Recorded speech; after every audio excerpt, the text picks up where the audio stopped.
আমাকে মেরে ফেললেও আমি দাদাদের অপমান করতে কিছুতেই দেব না, কিছুতেই না। তোমরা তোমাকে যথেষ্ট কষ্ট দিচ্ছ, কাজের লোকের মতো খাটাচ্ছ। আমি সব মুখ বুঝে সহ্য করছি। কেন জানো?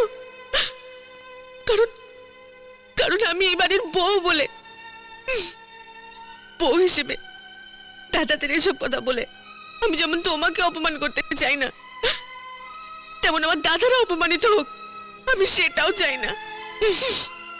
আর আর তারপরেও যদি তোমার আমাকে মারতে ইচ্ছে করে তাহলে মারো, মারো না আমাকে, মারো না।